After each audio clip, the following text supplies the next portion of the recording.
Parole de Dieu quotidienne. Dieu fait chair se manifeste seulement aux gens qui le suivent pendant qu'il réalise personnellement son œuvre durant cette période, et non à toutes les créatures. Il est devenu chair seulement pour terminer une étape de son œuvre, non pour montrer son image à l'homme. Cependant, il doit lui-même réaliser son œuvre. Il est donc nécessaire qu'il le fasse dans la chair. Quand cette œuvre sera terminée, il quittera le monde des humains. Il ne peut pas rester avec les hommes à long terme de peur de faire obstacle à l'œuvre à venir. Ce qu'il manifeste à la multitude est seulement son tempérament juste et tous ses actes, et non l'image de quand il est devenu chair 2 fois. Car l'image de Dieu ne peut être révélée que par son tempérament et ne peut pas être remplacée par l'image de sa chair incarnée. L'image de sa chair n'est visible que pour un nombre limité de gens, seulement pour ceux qui le suivent pendant qu'il œuvre dans la chair. Voilà pourquoi l'œuvre réalisée maintenant est faite en secret. De la même manière, Jésus était visible que par les Juifs seulement quand il a fait son œuvre et ne s'est jamais révélé publiquement aux autres nations. Ainsi, une fois qu'il a terminé son œuvre, il a rapidement quitté le monde des humains et n'est pas resté. Ensuite, ce n'est pas lui, cette image de l'homme qui s'est montrée à l'homme, mais c'est le Saint-Esprit qui a réalisé l'œuvre directement. Une fois que l'œuvre de Dieu fait chair sera entièrement terminée, il quittera le monde des mortels et ne fera plus jamais une œuvre comme celle qu'il a faite quand il était dans la chair. L'œuvre par la suite est faite par le Saint-Esprit directement. Durant cette période, l'homme a peine à voir l'image de son corps charnel. Il ne se montre pas du tout à l'homme et reste toujours caché. Le temps est limité pour l'œuvre de Dieu fait chair. Elle est réalisée dans une ère, un temps et une nation en particulier, et parmi des gens précis. Cette œuvre représente seulement l'œuvre pendant le temps de l'incarnation de Dieu et est particulière à l'ère.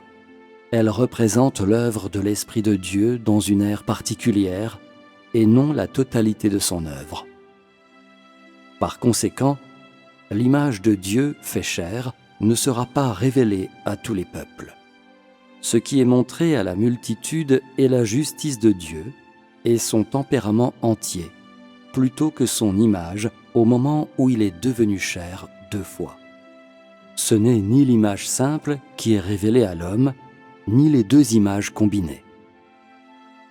Par conséquent, il est impératif que la chair incarnée de Dieu quitte la terre à la fin de l'œuvre qu'il doit faire.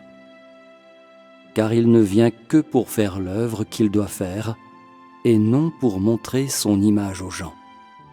Bien que la signification de l'incarnation ait déjà été accomplie par Dieu, devenant chair 2 fois, il ne se manifestera pourtant pas aux nations qui ne l'ont jamais vu auparavant. Jésus ne se présentera jamais plus aux Juifs en tant que le soleil de justice, ni ne gravira le mont des Oliviers pour apparaître à tous les peuples. Tout ce que les Juifs ont vu est son portrait pendant son temps en Judée. C'est parce que l'œuvre de Jésus dans son incarnation a pris fin il y a 2000 ans. Il ne retournera pas en Judée dans l'image d'un Juif. Encore moins se montrera-t-il dans l'image d'un Juif à aucune de toutes les nations païennes. Car l'image de Jésus fait chair est simplement l'image d'un Juif, et non l'image du Fils de l'homme que Jean a vu. Bien que Jésus ait promis à ses fidèles qu'il reviendrait, il ne se montrera pas simplement dans l'image d'un Juif à tous ceux des nations païennes. Vous devriez savoir que l'œuvre de Dieu fait chair et d'inaugurer une ère.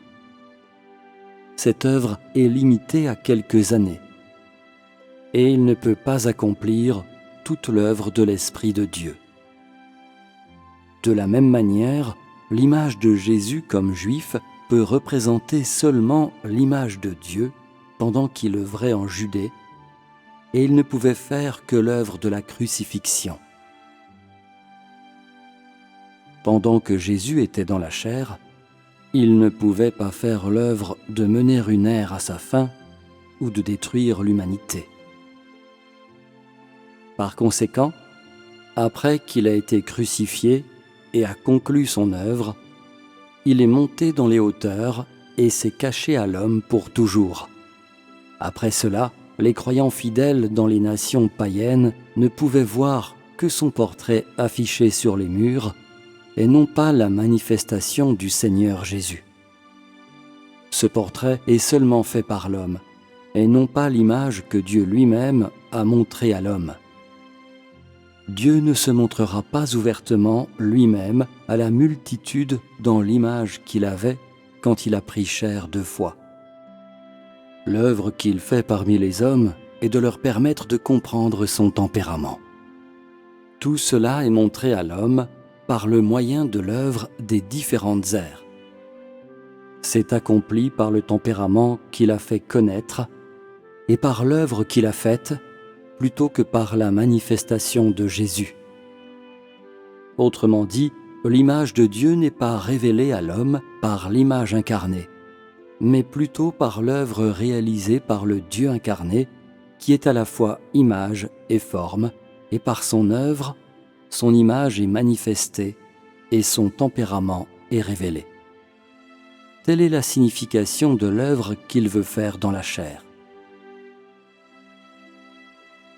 Une fois que l'œuvre des 2 incarnations de Dieu sera terminée, il commencera à montrer son tempérament juste partout dans les nations païennes, permettant à la multitude de voir son image.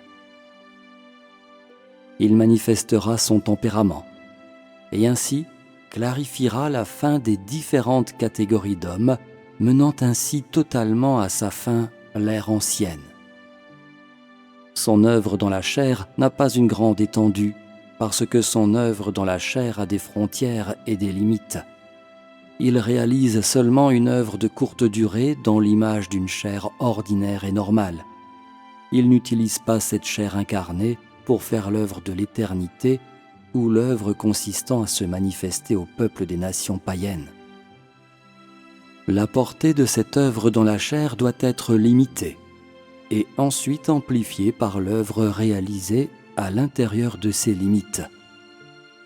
Bien sûr, l'œuvre de cette amplification doit être réalisée par son esprit directement et ne sera plus alors l'œuvre de sa chair incarnée, car l'œuvre dans la chair a des limites et ne se répand pas dans tous les coins de l'univers. Elle ne peut pas accomplir cela. Par l'œuvre dans la chair, son esprit réalise l'œuvre qui doit suivre. Ainsi, l'œuvre faite dans la chair est une œuvre d'inauguration, réalisée à l'intérieur de certaines limites. Ensuite, son esprit continue cette œuvre, et de plus, il le fait avec une portée amplifiée.